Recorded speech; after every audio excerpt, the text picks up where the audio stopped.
अडानी और हिंडनबर्ग के बीच का विवाद अब पूरी तरह से राजनीतिक रूप ले चुका है। अडानी वर्सेस हिंडनबर्ग आज की तारीख में मोदी वर्सेस विपक्ष बन चुका है। विपक्ष लगातार पीएम मोदी और गौतम अडानी के रिश्तों को लेकर सवाल पूछ रहा है और इसके लिए जो आरोप लग रहे हैं उनका सच हम आपको पाठशाला में फैक्ट्स के साथ पहले भी बताते रहे। लेकिन आज भी संसद में अडानी मामले को लेकर बड़ा हंगामा हुआ और जब राहुल गांधी बोलने के लिए खड़े हुए तो उन्होंने ताबड़तोड़ आरोपों की झड़ी लगा दी, एक के बाद एक। हालांकि बोलना तो उनको राष्ट्रपति के अभिभाषण पर था, लेकिन वो मोटे तौर पर मोदी अडानी ही करते रहे। आज आपको राहुल गांधी ने जो जो आरोप लगाए उसका फैक्ट्स के साथ सच बताऊंगा, लेकिन एक बार पहले राहुल गांधी को सुन लीजिए, फिर आरोप फैक्ट्स साथ में चलेंगे। तमिलनाडु से लेकर केरला, महाराष्ट्र, मध्य प्रदेश, सब जगह एक नाम सब जगह हमें सुनने को मिला, अडानी।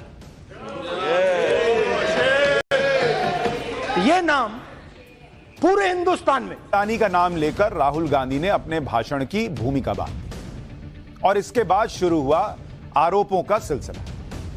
राहुल गांधी ने कहा कि वो भारत जोड़ो यात्रा पर गए तो लोगों ने उनसे यही पूछा कि गौतम अडानी से पीएम मोदी का क्या रिश्ता है।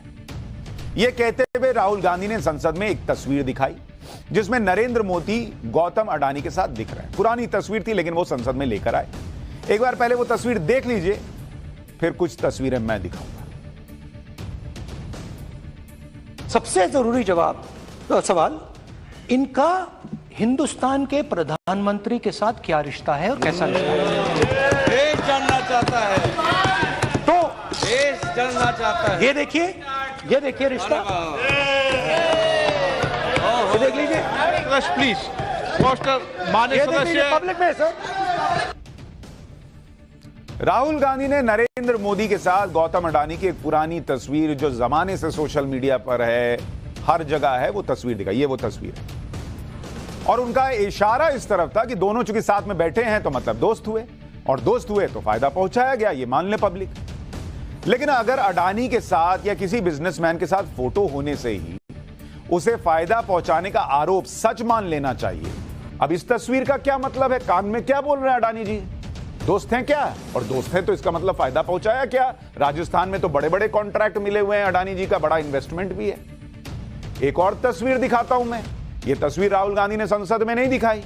ओह देखिए, कांग्रेस के सांसद हैं शशि थरूर और अडानी जी इनकी बात पर कैसे ठहाके लगा के हंस रहे हैं। कितना करीबी रिश्ता जैसा लगता है, नहीं? इतना हंसने वाली बात हो गई, कुछ करीबी बात रही होगी, कुछ ऐसा जोक सुनाया होगा शशि थरूर ने या उन्होंने कुछ कहा होगा अडानी जी ने। तो इस तस्वीर का क्या मतलब है? कांग्रेस पार्टी क्या अडानी जी को कहीं कुछ फायदा वगैरह हो रहा था क्या? एक और तस्वीर दिखाता हूं आपको। अभी तस्वीर बहुत है मेरे पास, ये संसद में लेके नहीं गए राहुल जी। ये अडानी और मधुसूदन मिस्त्री हैं, ये कांग्रेस के बड़े नेता हैं।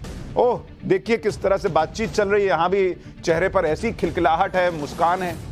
तो इसका क्या मतलब हुआ? कांग्रेस के वरिष्ठ नेता तो अडानी जी से बड़े हंस के मिल रहे हैं, इसका क्या मतलब है राहुल जी?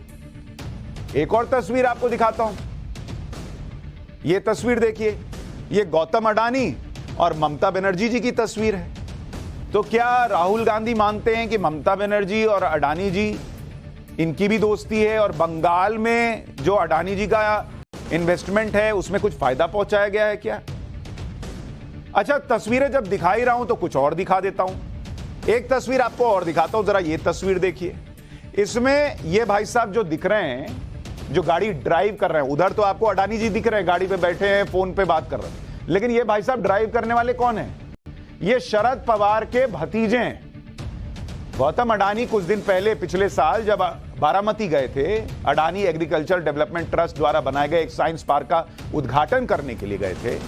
तो इस दौरान शरद पवार के भतीजे रोहित पवार खुद गौतम अडानी को लेने मुंबई एयरपोर्ट गए और गाड़ी ड्राइव करके लेके आए।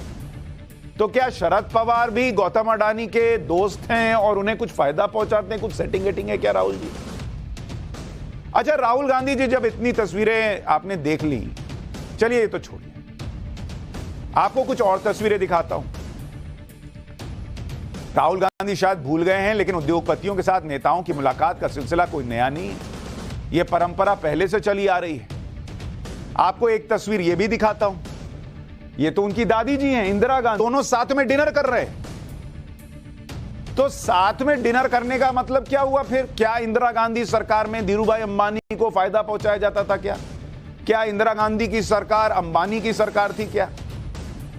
इसलिए मैंने आपको ये तस्वीरें दिखाई कि आपको समझ में आए कि नेताओं के साथ अगर बिजनेसमैन की फोटो हो गई तो ये कोई बहुत बड़ी बात नहीं हो गई। कोई क्रिमिनल नहीं है वो बिजनेसमैन, कोई टेररिस्ट नहीं है कि उनके साथ फोटो निकल आई। तो इसलिए एक फोटो दिखा देने से पब्लिक नहीं मान लेगी कि इसका मतलब सेटिंग गेटिंग थी। लेकिन ये फोटो दिखाना तो सिर्फ शुरुआत थी। इसके बाद राहुल गांधी ने और गंभीर आरोप लगाए। राहुल गांधी ने एक आरोप यह लगाया कि कुछ साल पहले सरकार ने एयरपोर्ट को डेवलप करने के लिए ठेके दिए थे और गौतम अडानी को बिना अनुभव के एयरपोर्ट डेवलप करने का ठेका दे दिया गया। इतना ही नहीं, उन्होंने यह कहा कि मुंबई का एयरपोर्ट जीवीके कंपनी से छीन कर अडानी ग्रुप को दे दिया गया। एक बार राहुल गांधी के आरोप सुन लीजिए, फिर जरा इनका सच भी बताऊंगा फैक्ट्स के साथ। कुछ साल पहले सरकार ने हिंदुस्तान के एयरपोर्ट्स को डेवलप करने के लिए दिया। नियम था, there was a rule that anybody who does not have prior experience in airports cannot be involved in development of these airports. Sir कैसे एयरपोर्ट का प्राइवेटाइजेशन तो उनके समय हुआ, ऐसी कोई पार्टी थी जिसका अनुभव था? ये कौन सी बात कर रहे हैं? तो ये रूल बदला गया। उस समय मीडिया में इसके बारे में चर्चा हुई थी। रूल बदला गया और अदानी जी को 6 एयरपोर्ट्स दिए गए। सीबी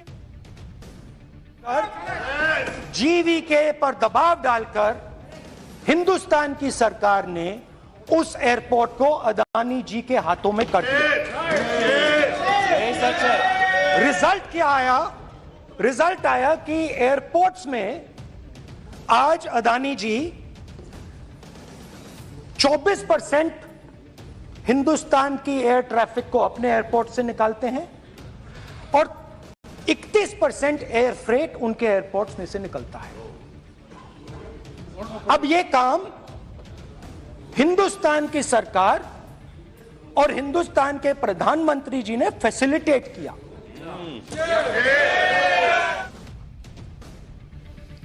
तो मोटे तौर पर राहुल गांधी एयरपोर्ट डेवलपमेंट के ठेके दिए जाने को लेकर 3 आरोप लगा रहे। पहला आरोप यह कि एयरपोर्ट को डेवलप करने के लिए जो नियम थे उन्हें मोदी सरकार ने बदला अडानी को फायदा पहुंचाने के लिए। दूसरा आरोप यह लगाया कि नियम बदलकर गौतम अडानी को 6 एयरपोर्ट दे दिए गए कि लो भैया रखो तुम 6 एयरपोर्ट। ऐसा उनका आरोप है राहुल गांधी का। और तीसरा आरोप मोटे तौर पर यह है कि एक जीवीके कंपनी थी जो मुंबई एयरपोर्ट का ठेका जिसके पास था, यूपीए के जमाने में मिला था, उसे छीन कर अडानी ग्रुप को दे दिया गया। ये 3 मोटे तौर पर आरोप। अब तीनों आरोपों के बारे में एक एक करके आपको फैक्ट्स बताता हूं। राहुल गांधी जिन 6 एयरपोर्ट की बात कर रहे हैं, हमने कल ही पाठशाला में आपको बताया था कि गौतम अडानी के ये 6 एयरपोर्ट नरेंद्र मोदी की दोस्ती की वजह से नहीं मिले, बल्कि हाईएस्ट बोली लगाने की वजह से मिले। और एक बार बहुत जल्दी से उसका रिवीजन करा देता हूं। 2019 में अडानी ग्रुप को 6 एयरपोर्ट के अपग्रेड का काम मिला था लीज पर, और इसके लिए अडानी ग्रुप और दूसरी कंपनियों की बोली में कितना अंतर था जरा उसको सुन लीजिए। जैसे जयपुर एयरपोर्ट, अडानी ग्रुप ने 174 रुपए की बोली लगाई कि सरकार को यह पैसा मिलेगा। जो सेकंड बिडर था उसकी बोली थी 155 रुपए, मतलब करीब करीब 19 रुपए का फर्क था। तो अगर कोई उठा के दे देगा तो इतना बड़ा फर्क रहेगा क्या? 155 का 160 भर देते अगर भरना ही होता। अहमदाबाद एयरपोर्ट में रेवेन्यू प्रति पैसेंजर अडानी ग्रुप ने कहा 177 रुपए देंगे, एनआईआईएफ और ज्यूरिक एयरपोर्ट ने कहा 146 रुपए। इतना बड़ा मार्जिन था अडानी ग्रुप ने जो बोली लगाई। लखनऊ एयरपोर्ट में अडानी ग्रुप की बोली 171 रुपए की थी, सेकंड नंबर पर एएमपी कैपिटल थी, उसकी बोली 139 रुपए की थी। गुवाहाटी एयरपोर्ट पर रेवेन्यू प्रति पैसेंजर के लिए अडानी ग्रुप ने 160 रुपए ऑफर किए, एनआईआईएफ ने 155 रुपए ऑफर किए। तो अगर आप बोली की रकम ही देख लीजिए तो क्लियर हो जाता है कि इतने बड़े मार्जिन से अडानी ग्रुप ने बोली लगाई कि उसको चला गया ये कॉन्ट्रैक्ट।